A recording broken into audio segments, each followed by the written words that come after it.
a small railway station in South Goa.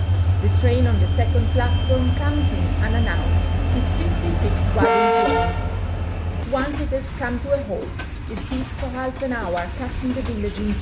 There is no underpassage. The train is empty this time, bound for the port, but clues of what it shifts when it goes the other way abound. You want some more coal? Here. And there's more here. We need bag now. Yeah. You can see the spillage on the tracks, the coal spillage, which is harmful for the environment. In the monsoons, that goes into groundwater. That seeps into our wells, into our drinking water. See, you got all coal here. See.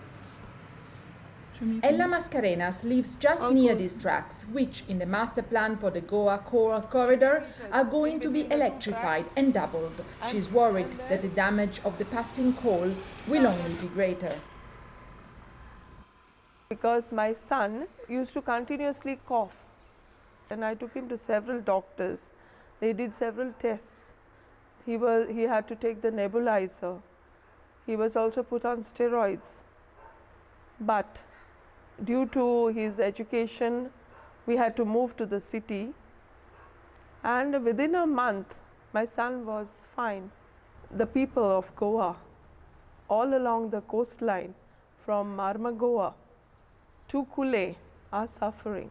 I love the people of Goa. I want them to have a good life, a clean environment. Yeah, now we can't talk.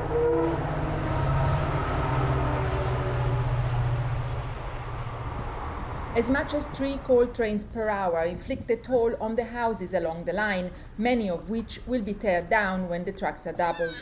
Ella goes door to door campaigning with the locals, trying to build a front of resistance. After the coal has started only, we have had a big problem. A lot of pollution is everywhere. Sometimes those things are not covered properly.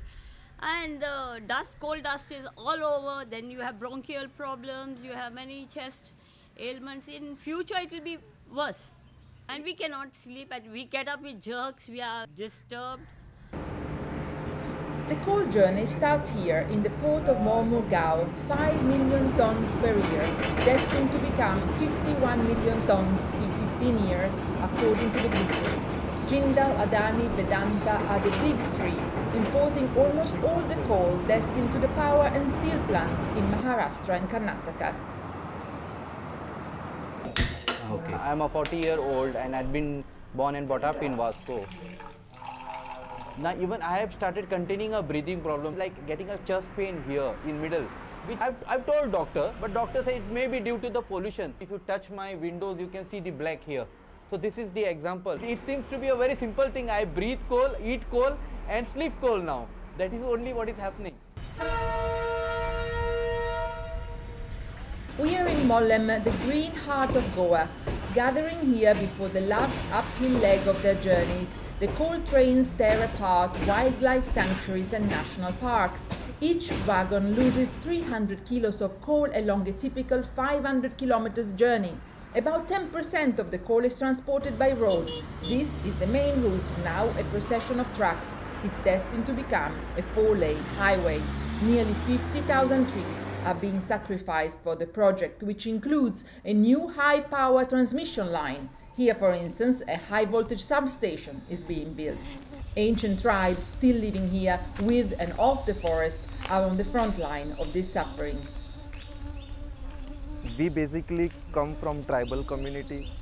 This place was a water resource for our domestic animal as well as the wild animal, which is now gone, and nothing alternative is planned for that.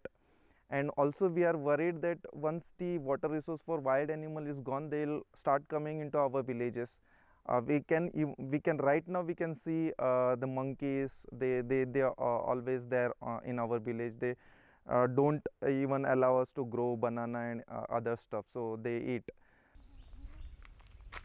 this is going for the coal.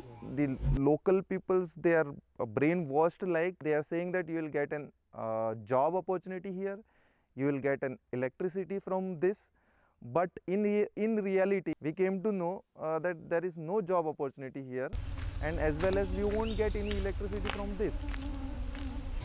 In fact, the people are becoming more and more aware.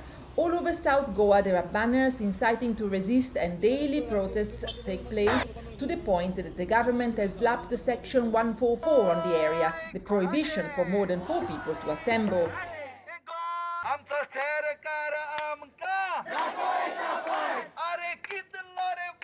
Tonight, an awareness event is staged in Aldona, a heritage town in North Goa with colonial architecture and luxuriant nature. The village youth is roped into the fight to avert the destruction of this environment. The coal is going to transfer through all the rivers. This is a Mandovi river, and the coal is going to get transported. They also want to make a Aldona jetty where they could, store the coal. At what cost we do want development? We don't want, disturbance of water. We don't want cutting of trees, which is going to affect us. If we develop today, and if we down 20 to 30 years, if our future is in danger, what is the use of this development? There is no point. And then at the back, Ella and the other activists hop from location to location almost every night, so the pressure does not let on the government, central and local.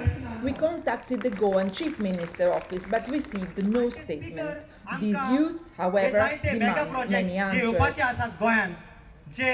Total destruction जे आमच्या गोंयचे एनवायरमेंटाक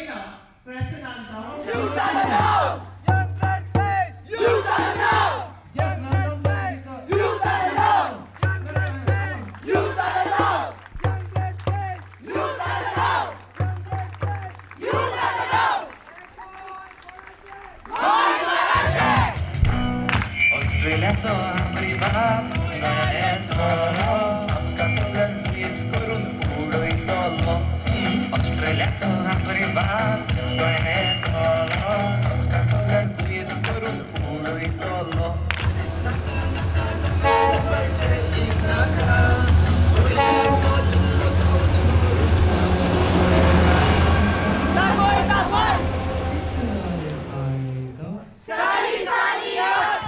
सरकार आमकां अरे ऑस्ट्रेलियाचो गरीबाक